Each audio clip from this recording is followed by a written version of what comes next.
Good evening. This is the Daily Drum for Wednesday, April 10th. Here's what's happening. 5 people are hurt, including 2 young children, after a fire in Fairfax County.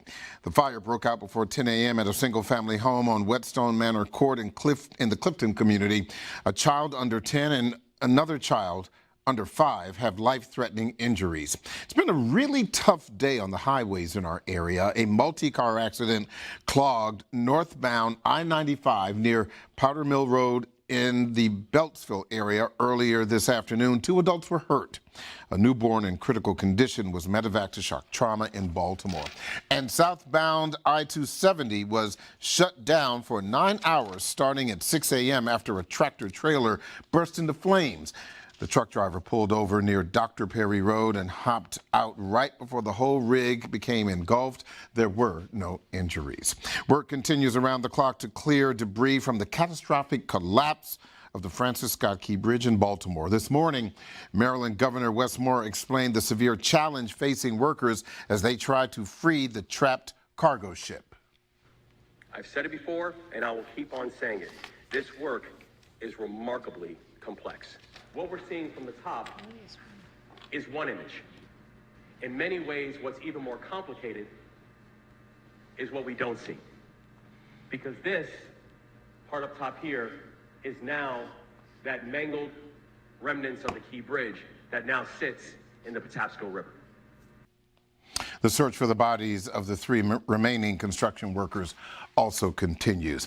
And 3 people are in the hospital after being shot at an annual Ramadan event in West Philadelphia. Police say hundreds were at the event at a park when shots rang out. 5 people have been arrested. Investigators believe the shooting was the result of a dispute between 2 groups unrelated to the Ramadan celebration. Let's take a look at our weather now. Tonight, a late shower is possible, lows in the low 60s. Tomorrow, cloudy with a small chance of a shower during the day. Also, there's a chance of a shower in the afternoon, highs around 70 degrees. Well, coming up, D.C. crime fighting goes high-tech, the Baltimore Bridge, the Mississippi cop sentencing, and more. Join us at the Reporters Roundtable with some of the top stories of the week. Insight is next on WHUR and WHUT TV. On the go and on demand, WHUR and WHUT are with you. Download the WHUR app today to get full access to shows, playlists, and our latest contest. To access WHUT on demand, download the PBS app and make Howard University Television your station. Catch up on our WHUT original productions anytime, anyplace on YouTube at WHUT TV. WHUR and WHUT, better together.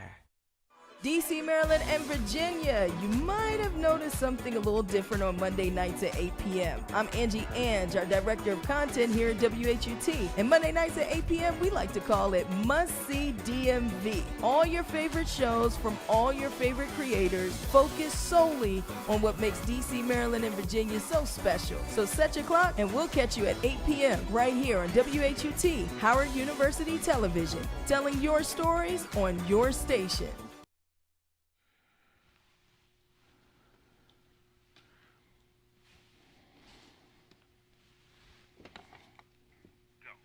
Welcome back to the Daily Drum on WHUR and WHUT TV and Sirius XM Channel 141.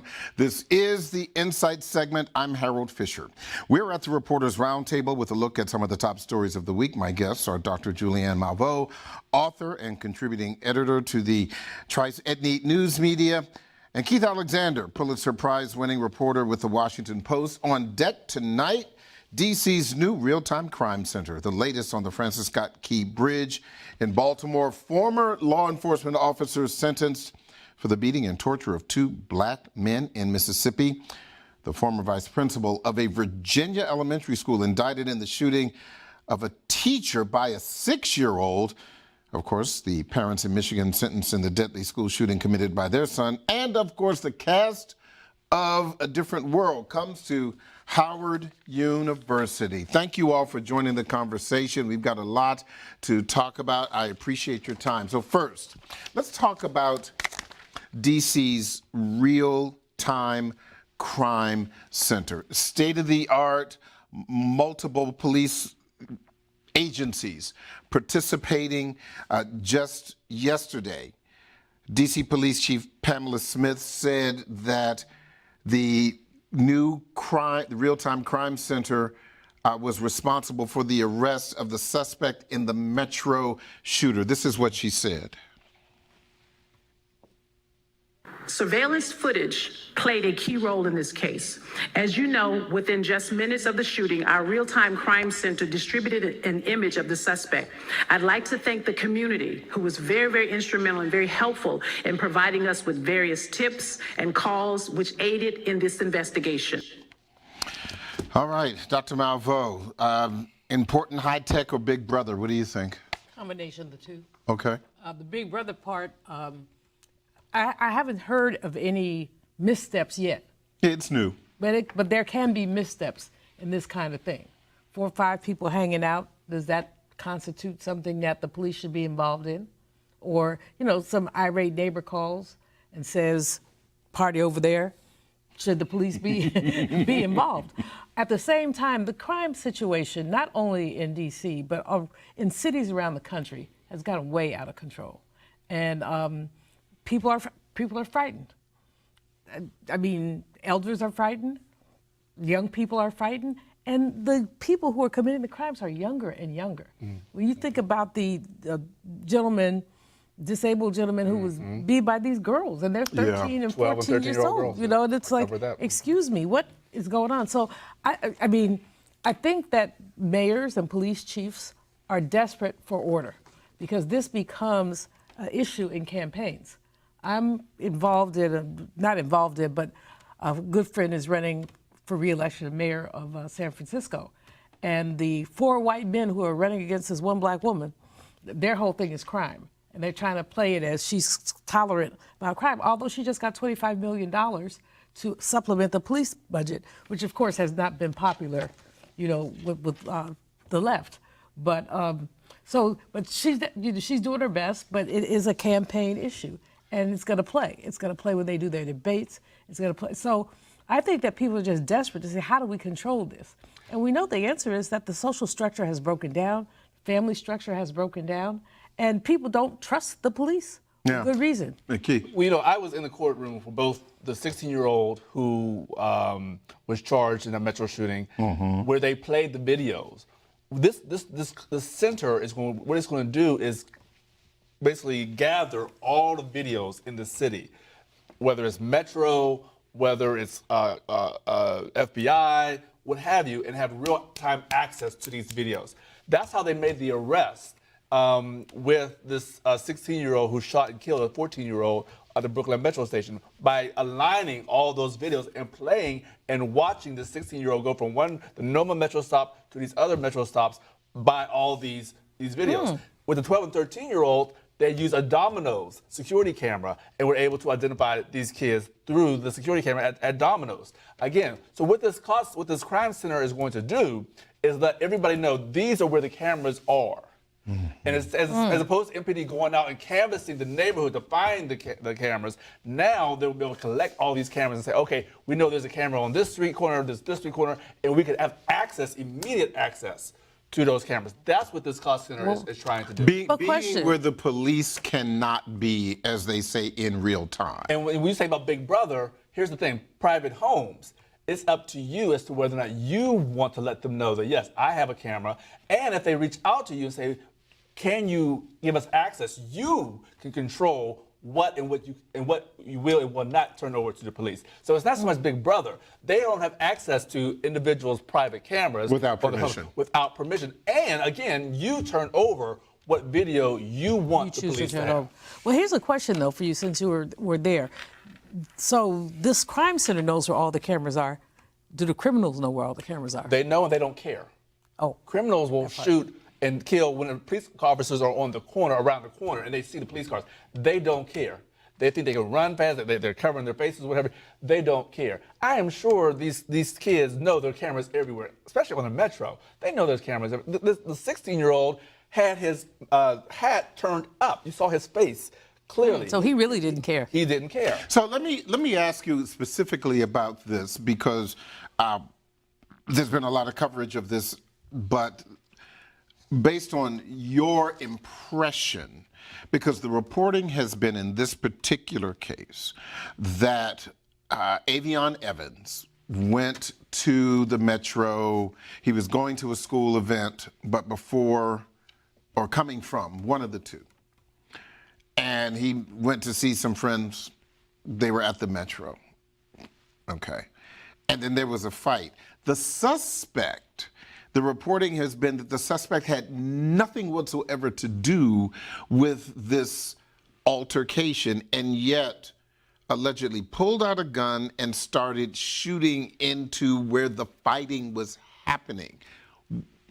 What came out in court yesterday was that the suspect and the kid who was who was part of a fight were friends. They came in to the Metro together. So the shooter allegedly was defending his friend. I see. But the shooter was the 16-year-old was the only person with a weapon, only person with a gun. No one else. It was a fist fight. He brought a gun to a fist fight. And that's what happened. I see.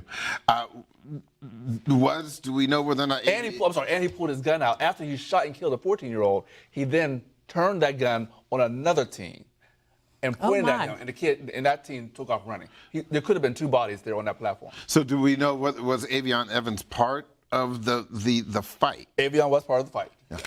That's unfortunate. It's very sad. It appears, because this real-time crime center is what, 2 weeks old? Mm-hmm. It's about 2 weeks old, and it is certainly state of the art. As you said, it's DC police. It's also Park police, multi-jurisdictional. Yes. Mm-hmm. Because it's my understanding that Prince George's, Montgomery, Fairfax, are they also part of this, or are they just part of information sharing? They're part of information sharing. They're not giving video. Okay. But what's also very interesting, how they captured this 16-year-old, is that police put out all points bulletins, showed they captured his face off the video, and they put it out there. Yes. Someone called MPD and not only gave the name of the 16-year-old, but gave his date of birth and the school he went to. Oh my. That's how clear the video was. So the images were very clear. So this is called You Can Run But You Can't Hide. Exactly. Interesting. Very, very interesting. I do want to move on to our next topic, and of course, we spoke about this last week, and it appears to me that we're going to be talking about this for quite some time. The Francis Scott Key Bridge, of course, the collapse is a little more than 2 weeks old. The governor was on Capitol Hill yesterday meeting with Maryland's congressional delegation, also members of the Biden administration, and they're already talking more and more about President Biden's promise that this bridge will be fully funded by the federal government. And this, obviously, we're talking about a bridge that's, what, 1.8, 1.9 miles long or something like that. First of all, I can't imagine how much it's going to cost. Mm-hmm. But the other issue, the recovery alone is costing $400 million. Exactly. That's just so the recovery. We're talking. We're definitely talking billions. We're talking billions. We're talking billions. But the thing that the governor did yesterday, he put his pen to the Port Act, and the bill, which passed on the last night of the General Assembly, is supposed to pay the port workers until they're able to open up the Patapsco River. This is what he said yesterday. We have to understand what happened 2 weeks ago was not a Maryland catastrophe. This was a national catastrophe. And today, I will proudly sign the Port Act into law. So this money is supposed to come out of the Rainy Day Fund, Maryland's Rainy Day Fund. And this isn't just a rainy day. This is a flood. Oh yeah, Monsoon. no, exactly. Yeah. Well, this is going to be very expensive, and Governor Westmore is absolutely right. It is a national issue because the Baltimore, that port is a huge port that basically moves a disproportionate amount of stuff. We've already seen supply chain issues, minor, but they will escalate. They're already looking for where are alternatives. Mm-hmm. And the workers are really one of the biggest issues. You have thousands of people who are employed at that port. Now they have no employment, and they won't have any until and it's going to come back slowly, but it's going to take a very long time to reconstruct that bridge. And there are some conservatives who are, do we need to reconstruct the bridge? Are there alternatives? So that question is going on. I think the biggest challenge for the president is going to be little Mike Johnson, the Speaker of the House. He doesn't want to fund anything. He doesn't want to fund Ukraine. He ran to see the Orange Man, or he's going to see him to have a conversation. And Marjorie Taylor Greene is, trying to get a slice of him or get him fired. And so you're looking at Ukraine and Israel on the table. How much are the Republicans willing to fund, especially given the rhetoric that we've heard from some of them? The mayor, wonderful young man, being called a DEI mayor, which is just absurd. But this can break partisan because, Maryland, of course, is more Democratic. The governor's Democratic, the mayor's Democratic. So this can break partisan. However, it will hurt the entire nation. But let me say, these runaway Republicans, I mean, they're resigning, they're resigning like crazy. If I was some of their constituents, I would sue them. You ran for a 2-year term. Stay for your 2-year term. Well, I also agree that this is more than just a Baltimore or Maryland issue. This is a national issue because what happened in Baltimore could happen in Pittsburgh, it could happen in Detroit, it could happen in any city St. Louis that relies on barges coming under bridges and going through bridges. And what they need to learn here is to make sure this doesn't happen again. Well, they can, Keith, because you know what? The American Council of Civil Engineers has graded our infrastructure at a C-. They've graded it at a C- because about 20% of our bridges are compromised, and we've done very little about it. President Biden, of course, has done quite a bit with infrastructure, but they have not done enough. So the Key Bridge was built in the 70s. Right. It was finished in 1977. Yeah. And to that point, I don't believe, as a resident of Baltimore, and I know the Key Bridge well. I drive over it. Well, no, not so much. And I have driven over it once or twice as an alternate route. But I've actually been on a sailboat beneath it. For recreation. No, I don't have a sailboat. There's a brother. He lying. He has a yacht. No, right, exactly. Yes, I'll invite you all. But there's a brother who charters it, and he'll take you. Well, he did. He would take you out and allow you to pilot the sailboat. A really, really wonderful experience. But obviously, prior to the collapse of the Key Bridge, just to go under it in a sailboat, it is awe-inspiring. No, it's no Golden Gate Bridge. It's not the Bay Bridge, but it was still awe-inspiring. We're talking 18 and a half stories from the surface of the water to the undergirding, and so but it's extremely important. Now we know that the crews have been able to have 3 passageways for the emergency workers and the recovery crews to get back and forth. The governor said earlier this week, or maybe I think it was perhaps last week, that small cargo ships should be able to pass by the end of this month as they clear things out, and by the end of May, that large cargo ships will be able to pass through as they open up the Patapsco River, keeping in mind that the recovery will still take many more months, but they're trying to open up a channel. So the question is, will the rainy day fund or any other monies provided to pay these workers until these passages are open at the end of this month and the end of next month, are they going to run out of money? Well, more than likely they will, and that's why the federal role is very important. And that's why the president's promise hopefully can be kept, but he can't just, the president doesn't write checks. Right. He has to get an appropriation from Congress, and this Congress is noticeably recalcitrant about anything. So especially now we're going into election year. Exactly. So this will be very, very. So they would love to be able to blame that on somebody. I mean, as I said earlier, I think that the possibility of this breaking partisan is very, very high. And I think it will, because Andy Harris, the Republican member of the House from Maryland, was on Capitol Hill in a bipartisan show of support when the governor was there, along with, the members of, Maryland Senate representatives. And Harris even talked about him, and Harris is very partisan. Mm-hmm. There's no question about it. He was supportive of getting the federal government on board, and indeed the House.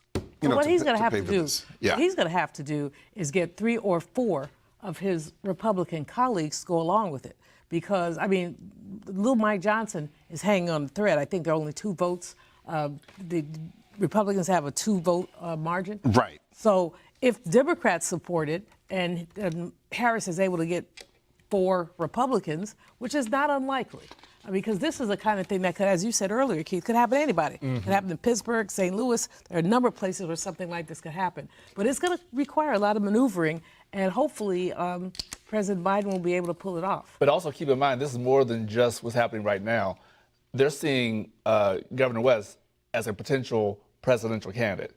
Yeah. So one of my friends this is all said, about politics. This is all about we can't make this man look too good, because he is already riding a wave, literally. And so it really is about, let's make sure that we don't help push this man into office a few years from now. That's a lot of what's going on here. But here's the thing, and again, this is one of those provincial, geographic things that you would only know if you lived there.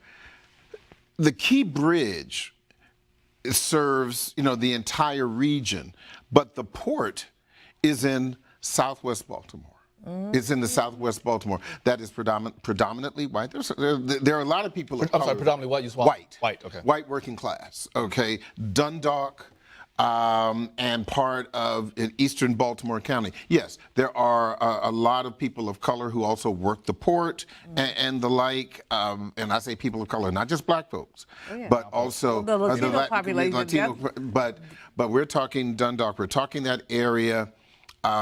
There is a lot of working class support to make sure that this thing is done correctly. And so I think that the political implications are already starting to be seen, and we'll see a little bit more of that as well. Yes. So something certainly to think about. I was talking to a friend of mine about this yesterday. She said she was out of town, living out of town, and she said to me, "What's going on with the bridge?"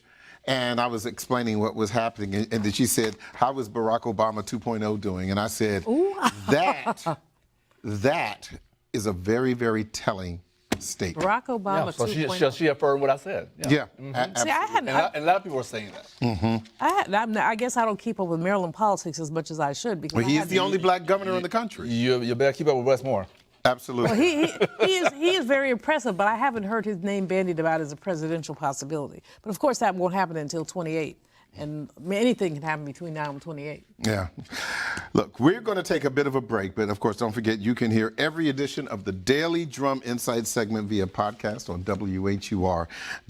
And don't forget you can download the 96.3 HD2 app on your smartphone and hear the program live in its entirety. The Daily Drum will continue on WHUT TV and Sirius XM channel 141. I'm Harold Fisher. John Mons is next with the original Quiet Storm. That's on WHUR. We'll be back with this conversation in just a bit. WHUT is dedicating weekdays at 10:30 a.m. to bring you the best of our locally produced series, like our Arts and Artists show, Artico, our energetic music series, DMV The Beat. Get Out. When I wrote that song, we were fighting. And stories highlighting the endurance of the human spirit with legacy. He used to say to me all the time, when I die, the newspaper's yours. So remember, tune in weekdays at 10:30 a.m. Howard University Television PBS and WHUR 96.3 are joining forces Wednesday nights at 7 p.m. as we bring you Harold Fisher and the Daily Drum live as we take you inside the stories of the DMV. We've got the experts and the people that matter most to help you make informed decisions for your family and your community. That's the Daily Drum, Wednesday nights at 7 p.m. live on WHUT and WHUR. Better together. But you're still beautiful.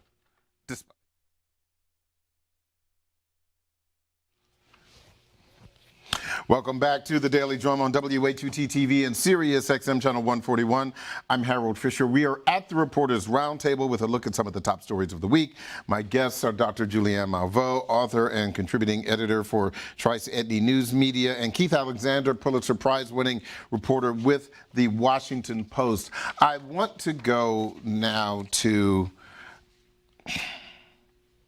probably one of the most disheartening stories involving Black people this year. And I know it's only April. There's always a chance, the way things go. Those 6 former Mississippi law enforcement officers known as the Goon Squad will each spend between 15 and 45 years behind bars on state charges. Several weeks ago, they were sent to prison for their federal conviction. But these officers are accused of torturing and sexually assaulting 2 Black men in January of 2023. It has come out that this Goon Squad attacked these Black men because of their relationship with alleged relationship with a white woman, which they denied. Yes, the brothers denied it. But then the question is, hanging in the air, why? If that is not the well, you know what, Harold, you know good and well why. We're talking about Mississippi GD. You're on the air, so I can't curse. Yes. But I could, Thank but you. I won't. Yeah. But lynching culture, the work I'm doing right now, I'm working on a book called Lynching Culture, the Wealth Gap and Reparations. But the basis of lynching culture is that you could do anything you wanted to a Black person, and there would be no repercussions. So some of the lynchings that I've looked into, I've been down to the lynching museum in Birmingham, in Alabama. There's one where a white woman, sleazy lady, is taking a bath in a window. And a brother walks by, and they said he was coming on to her. Well, she had her naked behind in the window. And he couldn't help but see it. They lynched him. In another case, a white woman asked a brother to run an errand for her. They had no relationship. She said, "Can you go?" And he said no. They lynched him. And don't have any money as a Black person. The economic lynchings are harrowing. So the point is, we're talking about Mississippi, which is probably the largest center of lynchings. Lynch you for anything. Remember Cindy Highsmith, senator? Yes. I go to a public hanging. That's a lynching. So these guys came up in a culture of you can do anything you want to a Black person. And lynching is designed to keep us in line.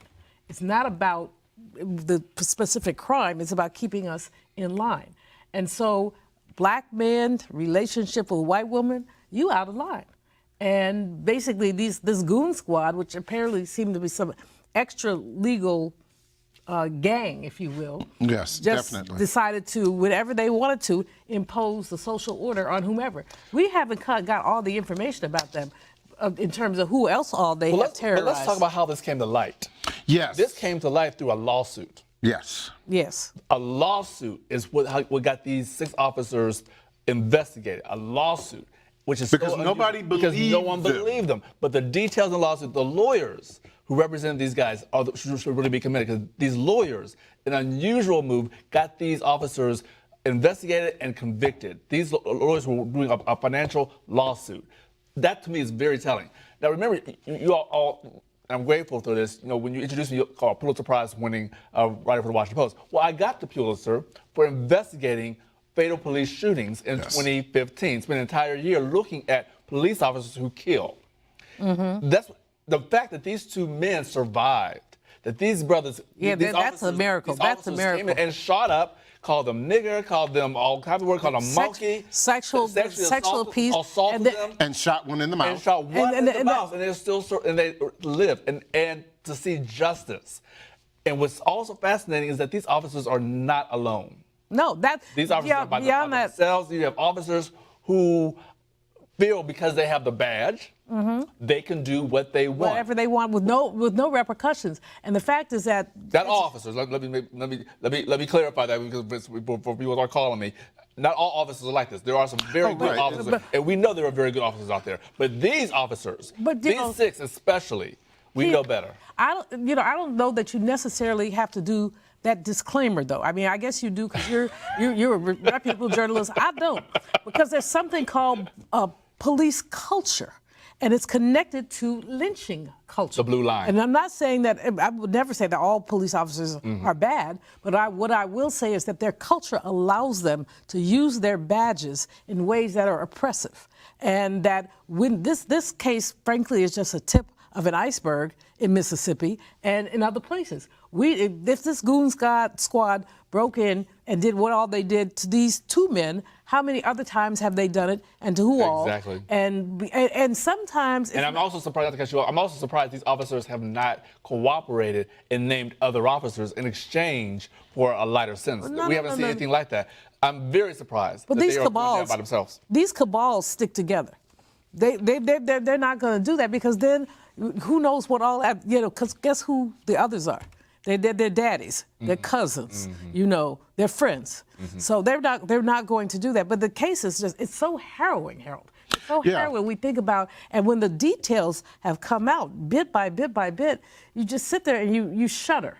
Well, this is the thing that is ironic for me.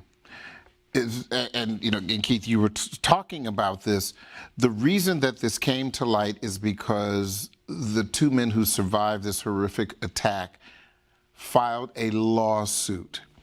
In the Ahmaud Arbery case in Georgia, the powers that be ignored it, from the prosecutors to the police, until his mother continued to speak up and speak out about it. And this is the thing about justice. Delayed is justice denied. Because had Ahmaud Arbery's mother not continued to press this issue, we would have never heard about Ahmaud Arbery. And I suspect that if these 2 men had not filed a lawsuit along with their legal representatives, we would not have heard about it. I want to take it further than that. Had the lawyers not said, we can win this, because I'm sure that some lawyers said, many lawyers turned it down. I am sure lawyers turned this down.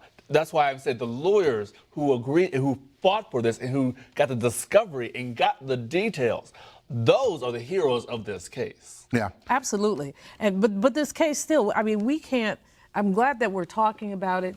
I'm hopeful that as these police officers have been convicted and sentenced now, that other people who have been their victims will have used this opportunity to come forward. Because we all know this is not the only time these fools have behaved like fools. Not the only time that they've terrorized people. And so hopefully others will come forward. There will also, however, be a pressure for others to stay silent. I mean, they still live in these communities. They still have to interact with these officers. But it really is disturbing, and at the same time, not unexpected. What is the beautiful part about it is the lawyers, as you said, right on for that.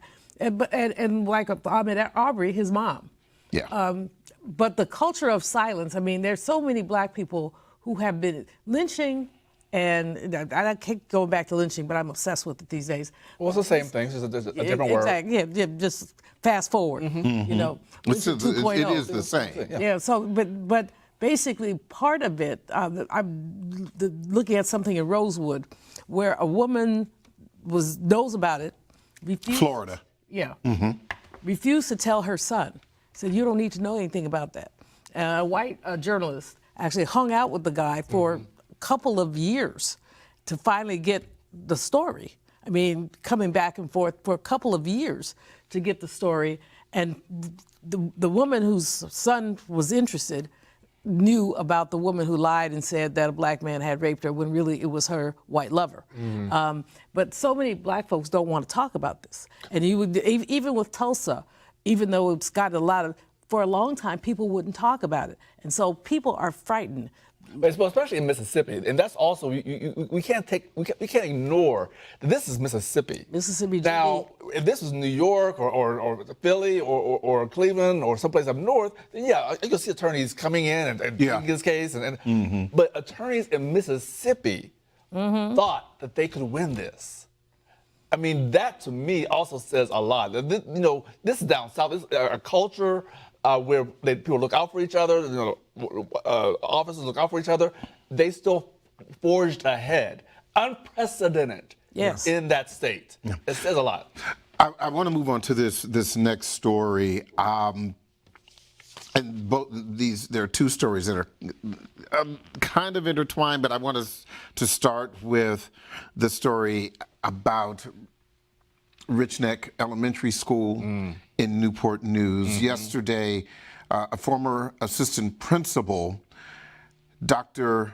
Edney Parker, was indicted on 8 felony counts of child neglect. Of course, this is the case where a 6-year-old boy shot and wounded his first grade teacher.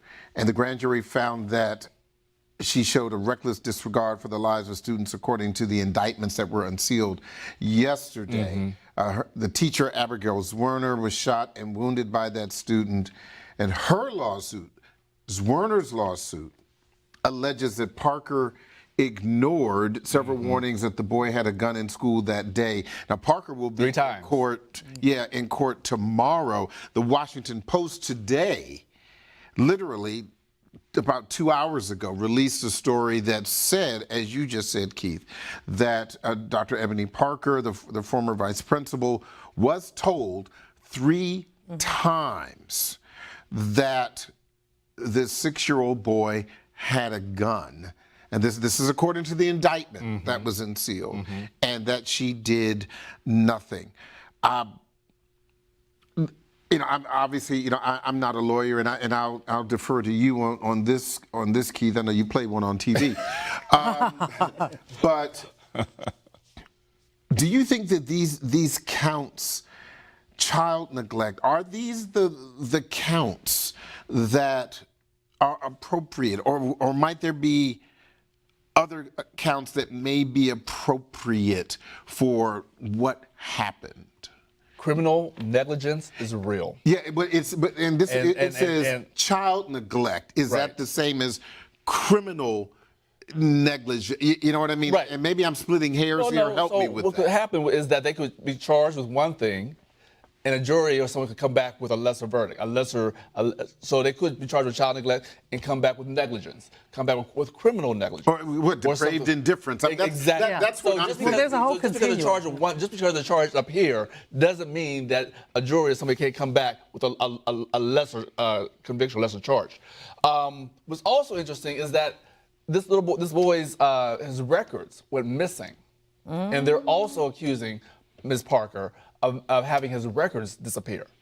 So it's not just the fact that she ignored 3 times that a little boy in your school is walking, a 6-year-old boy in your school is walking around with a firearm, and you ignore that 3 times. The fact that when they were investigating, his records suddenly, no one could find any of his records. So it's more than just that she ignored. It's also that this is, if she had anything to do with his records disappearing, that is also criminal.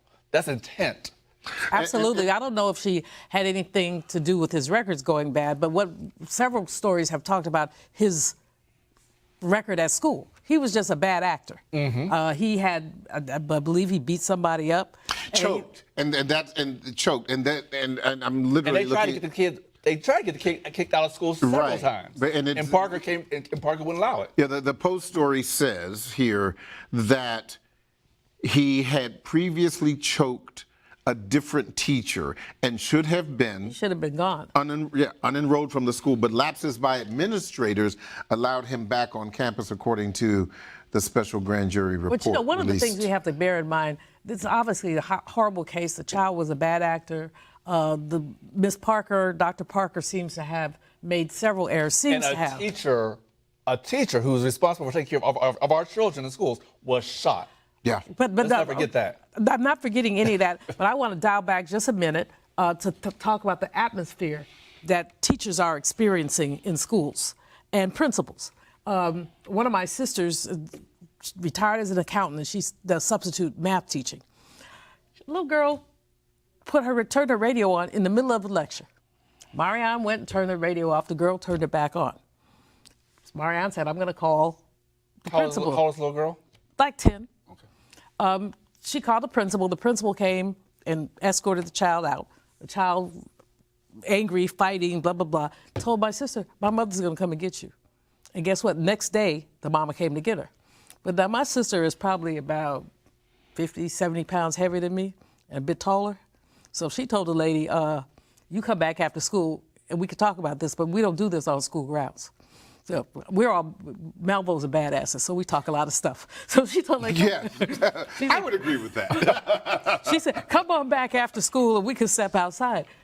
But she was very upset, and the principal reassigned her because she said he was afraid for her safety because this woman runs with a gang.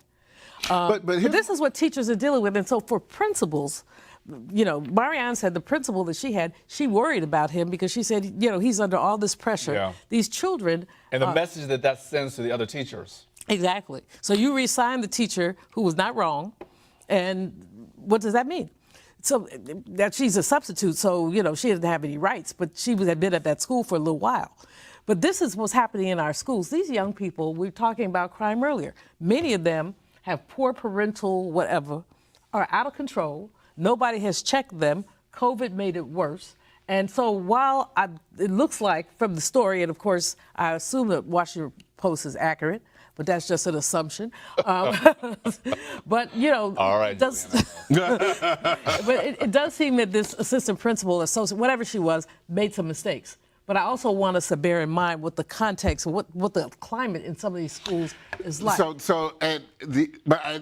I agree, coming from a family of educators. But in this particular case, we are talking about a 6-year-old child, okay? Who has a history of abuse. Yes, of assault, I should say. Well, I would love to know why they didn't put him out then. Well, and that's one of the issues. But as a parent of an adult who was 20 years ago, okay, and no one could possibly imagine that a 6-year-old child would have a 6-year-old child. How many months is that? I mean, Well, it wasn't. His mama had the gun in her purse. No, and I get that. And keep in mind. And she was irresponsible. She's spending some jail time now, I believe. Yes, she is. Yes, she is. But yes, certainly that is one of the issues. And as Keith said, this child was obviously problematic. Okay, but even just looking at it, on the surface, at a 6-year-old child, had a gun. It's unfathomable. It's unfathomable at so many levels. But at the same time, when we look at this child, he's 6 years old. So what kind of environment did he come out of? It seems sister girl had the gun in her purse sitting somewhere where the child could get it. Everybody knows if you have guns, you lock them up, you put them somewhere. You don't make your child exposed to guns. What kind of home, what would cause him to be so violent at 6 years old? Yeah. And not making excuses or anything else, but let's just say, let's put this in context. This is not a teenager who... Exactly. This is a 6-year-old. This is a baby. Yeah, it's a baby. It's a baby. It's a baby. So we have to just really... what happened to the teacher who was shot, and I understand she's having enormous physical problems in recovery. And emotional. Of course, yeah. Because you're a first grade teacher. That's the last thing you expect. I mean, who loved her job. Who loved her job, who loved the kids. And who relied and by on all accounts, everybody loved her. Right. And you relied on the principal and the supervisors to look out for the teachers while I'm looking out for the kids. Yeah. The principals did not do their job. Yeah. The supervisors did not do their job. Yeah. And the fact that they're holding her accountable, and it's a great segue into, I'm sure, the Detroit issue, holding parents and people accountable when things like this happen. And that's exactly where I was going next. Speaking of not doing their job, the Ethan Crumley case, where this teenager who in 2021 shot and killed 4 classmates at Oxford High, north of Detroit. His parents, James and Jennifer Crumley, convicted. This is just amazing to me. Convicted in separate trials of involuntary manslaughter. They were sentenced yesterday to 10 to 15 years in prison. This is the thing that is fascinating to me, because this did not happen in a vacuum, and I suspect that given a little more time, we could very well have seen something similar happening in any big city, even a Washington, D.C. Small cities too. It's small cities when your child carjacks and kills somebody, and you are, it's not 11 o'clock, it's 10 o'clock. Do you know where your 13-year-old child is? And if it's 12:30 in the morning. Right. Do you know where your 12 and 13-year-old who are missing school week after week? They're not home. 12 and 13, they're outside targeting an elderly, handicapped disabled man. Yeah. And that's what people. Not to cut you off, Harold. No, but that's the discussion. I hear from residents all the time. I heard from the victim's family, who are all saying the same thing. They're all saying the parents should also do jail time when a child, especially a child, when this is not their first offense. Especially a child and I'm not saying these young girls, I'm not saying that because this is all their first offense according to court records. But when a child has repeatedly been arrested for a violent act, that second or third time, the parents should now be brought in. That's what a lot of residents, especially in Southeast D.C., where they're seeing an increase in juvenile crime, especially violent crime. Well, okay, but what do you do with an incorrigible child? You have this child who acts out, who goes to school or doesn't go to school. You have. I don't understand how kids cannot go to school. There should be. That's a whole different. There should be truant officers and all that. But when you look, I mean, I'm not making excuses, but I'm just saying, what do you do with an incorrigible child? From personal revelation, I was incorrigible. No. Oh, I was horrible. Shut the front door. No, not you. I was awful. I spent maybe a night at juvenile hall and came back and said, "Will your behavior be modified?" "Yes, ma'am." Yeah. Next day, messed up. No, I'm a high school dropout because I got put out of 2 schools in San Francisco. They sent me to Mississippi. I did not like Mississippi for a number of reasons. Yeah, but you weren't committing crimes. Well, but I was incorrigible. I was hard to control. I was independent. I was intellectually curious. But there's a difference between being incorrigible and committing crime. The question is, and what do you? People to death. I didn't do any of that. Okay, that's my point. But my point is, what do you do with an incorrigible child, especially when in the Black community there's disdain, if not distrust, for law enforcement? So would you call the police on your child when what we've seen in a very recent case, mom called the police on a guy who's having a mental health meltdown and they tased him and shot him? So would you call the police on your child, no matter how difficult your child is? You love your child. So you're reluctant to, I mean, I'm just saying, that becomes a question. What do you do with an incorrigible? This 6-year-old seems like he was totally out of control. I don't know who was in the house. Was it just the mom? Was there a dad? Yeah, it was just the mother. Okay, so there's no male presence to kind of rein him in. So he goes to school and he chokes somebody? But here's the other side of that, and Keith, you know about considerably more about this story, about the the young teenager who was shot by the police officer, the security officer near Capital One Arena. Yes. Okay. Yes. And there was two kids. There were two kids, and the other kid, his mother called the police on him. Yes. And he was arrested. And again, Keith, yeah, he was arrested because he should not have been out. The mother made the phone call, and so boom. But Mom did that to save her son's life. Exactly. That's why she did it, because she saw where her son was heading. Her son was going to end up like his friend. So he was arrested for armed carjacking. Yeah, one who survived. The other, his friend was killed. He was killed. Okay. But here's my thing. Here's my question or issue to bring to you. In covering this and covering these kinds of stories, and you've spoken to parents of children who aren't just incorrigible, but who are out in the streets doing wrong, committing crimes. And here's the difference. In the case of the Crumleys, the evidence came out that they were not being good parents. The father bought his son a gun. That part.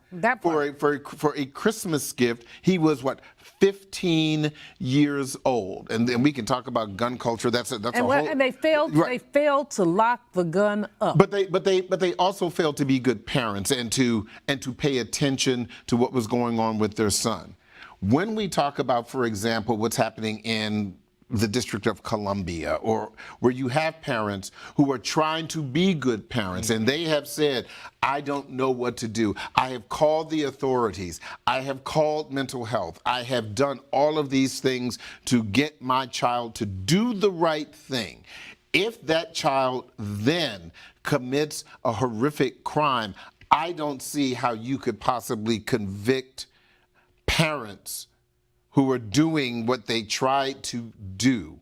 Well, everything is context. That means that's my point. But that means there's a paper trail. Exactly. There's a paper trail of the parent trying to do and doing that. That's different. Right. But in this we're case, not talking about parents. Yes. That's the issue really is context. I mean, as you said, the paper trail will result if you've called the police, if you've called mental health, if you've gone to the school. With the Crumleys, they went to the school, and the teachers wanted to have some intervention, and they said no. Yeah. So they were just not only wrong, they were 1,000% wrong. Yeah. And the wife, I watched some of her testimony. She just came off as a flake.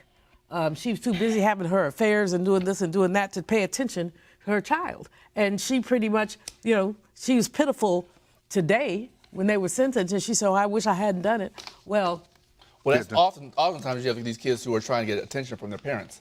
Yeah. This is often a cry for attention as well. Absolutely. Sadly. During these last 5 minutes or so, we'll end on a light note, lighter. The cast of the groundbreaking sitcom A Different World were on Howard University's campus yesterday. Yeah. This is part of their HBCU tour.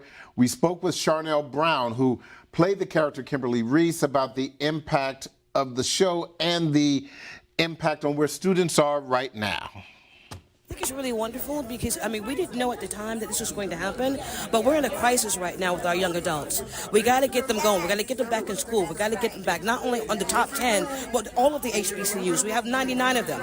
I didn't know that we did have 99 of HBCUs. And so our job really is to go out. Our objective is to go out and get the enrollment up for these HBCUs. It's important. Since you are the youngest person at the table. Say that again. But you still got that silver fox going. So there.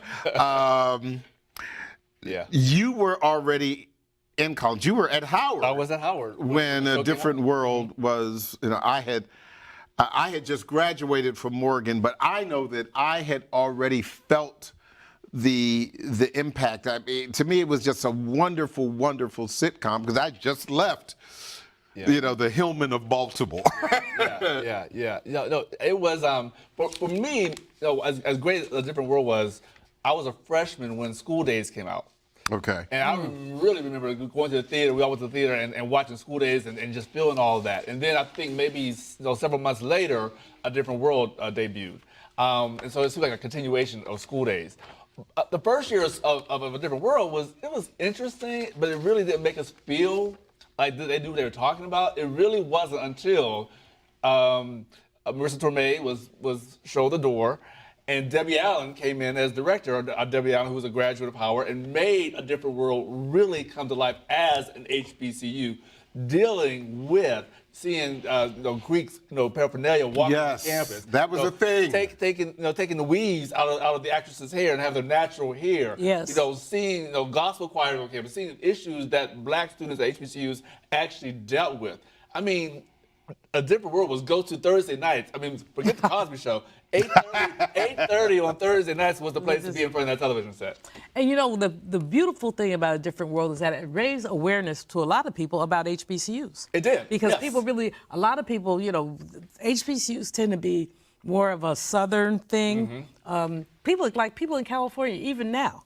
I started a thing at Bennett where we were able to get community college students in California a transfer to Bennett, which was able to help me raise my enrollment. But it raised awareness about HBCUs and how beautiful they were. And we're in a phase now where young black people are seeing PWIs being very unfriendly to them. And again, we're seeing an increase in applications from HBCUs, which is beautiful because the sister said they're 99, there used to be 105. Our HBCUs are in trouble. Our land, we just saw in the state of Tennessee, the governor dissolved the board and then put a new board in, removed the student representatives from the board. Reverend Barber and some other folks, Freddie Haynes and Roland, they were down in Tennessee raising the issue because of the two young men who were the student representatives. They were extremely articulate and very outraged. The Tennessee State has been starved compared to the University of Tennessee. Starved for funds, and they've documented how much money they should have had. Land-grant colleges have a whole other pot of money to get to. But the bottom line is, as we're seeing this anti-diversity, equity, inclusion, anti-blackness, HBCUs become a haven. But they can't be a haven if they're not properly funded. And many of our HBCUs have crumbling buildings, have all kinds of challenges. That the root of them is money. Yeah. And at the stage where Maryland.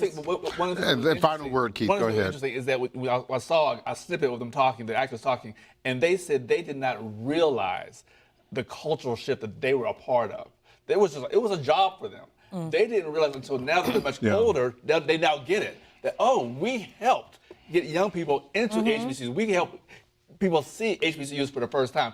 They didn't get that when the show was on, but they get it now as older adults. Let me just say, the reason why it was so important to me was I'm second generation HBCU. My daughter, grandmother, right? My daughter went to Howard. So 3 generations in my family of HBCU. I think it is one of the most important stories or shows in modern television. It's really important, Yeah, I gotta go. That is the Daily Drum for this Wednesday, April 10th. I'm Harold Fisher. Good night.